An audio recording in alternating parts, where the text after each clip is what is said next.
Bonjour à tous et bienvenue dans la caverne de Radrogor. Petite vidéo qui n'était pas prévue et rapide, car cette nuit, Amazon a leaké pas moins de 4 boîtes Shatterpoint, la plupart indiquées pour le mois de mai prochain, mais les dates sont à prendre au conditionnel et les dates sont pas forcément les bonnes.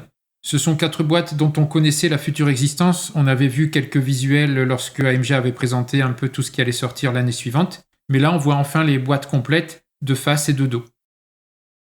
Je commence avec la boîte That's Good Business, donc avec Hondo Ohnaka en unité principale, Guarm en secondaire et des pirates en soutien. Classique, 3 unités avec 2 unités à un personnage et puis une unité de soutien à 2 personnages.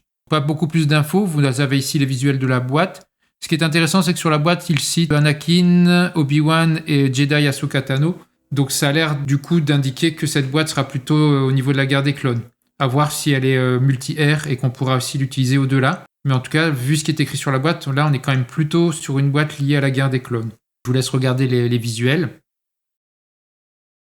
La boîte suivante se nomme You Have Something I Want, avec Moff Gideon en unité principale, une escorte Diff Troopers, mon unité préférée, pas forcément dans Shatterpoint, mais en tout cas dans la série, donc un Diff Trooper en secondaire, et puis 2 Dark Troopers, qui sont pas mal non plus, en soutien. Donc ça c'est vraiment une très belle boîte.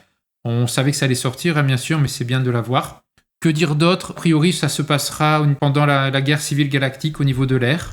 3 unités et une unité de soutien à 2 personnages, les principales secondaires à un seul personnage comme généralement. Moff Gideon, un Diff Trooper et 2 Dark Troopers en soutien. À l'opposé de Moff Gideon, on a bien sûr le Mando, le Mandalorien, en personnage principal accompagné de Grogu, vous voyez, sur le même socle, donc une seule unité, un seul personnage avec. En secondaire, on a Griff Kargal, le commanditaire des chasseurs de primes, qui donne les contrats. Un seul personnage également dans cette unité. Et puis en soutien, on a également un seul personnage avec IG-11. Donc un soutien sur un seul socle, mais évidemment plutôt fort. Enfin, on l'imagine. C'est quand même un robot tueur assassin. Voilà la boîte Certified Guide. Seulement 3 personnages pour les 3 unités cette fois-ci. Là aussi, on sera dans l'ère de la guerre civile galactique, normalement. Enfin, la dernière boîte montrée par Amazon cette nuit concerne la Clone Force 99, la Bad Batch. Alors c'est une boîte un petit peu plus compliquée parce qu'il y a une unité en plus, un peu comme les Inquisiteurs où on avait 2 choix parmi les secondaires. Là c'est pareil, dans cette boîte on va avoir un choix possible. Par contre, ce qui n'est pas très clair pour l'instant, c'est qui seront en unité secondaire, qui seront en unité de soutien. Si on se fie à l'ordre qui est écrit sur la boîte, on a Hunter en premier, ça c'est certain, ce sera l'unité principale. Par contre, ensuite c'est écrit Echo et Tech, donc logiquement c'est une unité secondaire. Ensuite c'est écrit Wakeler et Omega, donc qui pourrait être soit une autre unité secondaire, soit une unité de soutien. Et Crosshair qui serait alors une unité de soutien. Cependant, Echo et Tech c'est peut-être étonnant parce que ce sont 2 socles. Ça pourrait arriver, mais pour l'instant on n'a jamais eu d'unité secondaire sur 2 socles. Donc j'ai un petit doute quand même là-dessus, sur l'ordre de la boîte. Mais a priori, c'est quand même l'ordre sur la boîte qui fait foi. Ce que l'on nous dit et qui paraît peut-être plus logique, ce serait donc Hunter en primaire, Wakeler et Omega qui sont sur un socle, une unité secondaire possible, ou alors Crosshair qui serait une unité secondaire alternative, et puis ensuite Echo et Tech qui sont sur 2 socles qui seraient en soutien.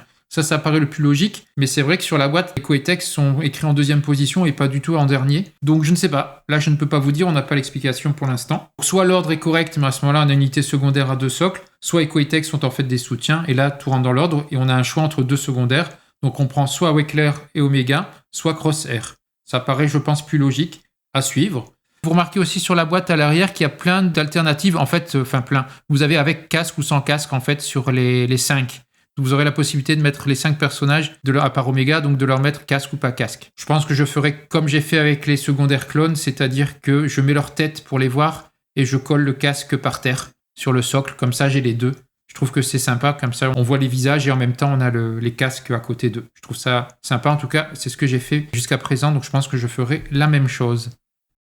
Donc voilà, petite vidéo rapide, c'était pour vous montrer ces 4 boîtes qui ont été leakées par erreur par Amazon cette nuit certainement. Amazon affichait des dates autour du mois de mai, à voir si c'est correct ou si ça va changer depuis. Bon, c'est à peu près cohérent, on va voir. Donc 4 nouvelles boîtes avec le Mandalorien d'un côté, Gideon de l'autre, la Bad Batch que l'on vient de voir et puis Hondo Ohnaka. Donc tout ça, ce ne sont pas des nouveautés au sens où on savait que ça allait sortir, ce ne sont pas des exclus, mais c'est bien de les voir en boîte. Donc l'année 2024 va être déjà bien remplie avec les sorties prochaines là en février, janvier-février, plus ces 4 boîtes qui vont suivre, plus encore d'autres, puisque on attend également l'équipage du Ghost, ainsi que l'Amiral Tron, etc. Donc beaucoup de boîtes à sortir encore en 2024.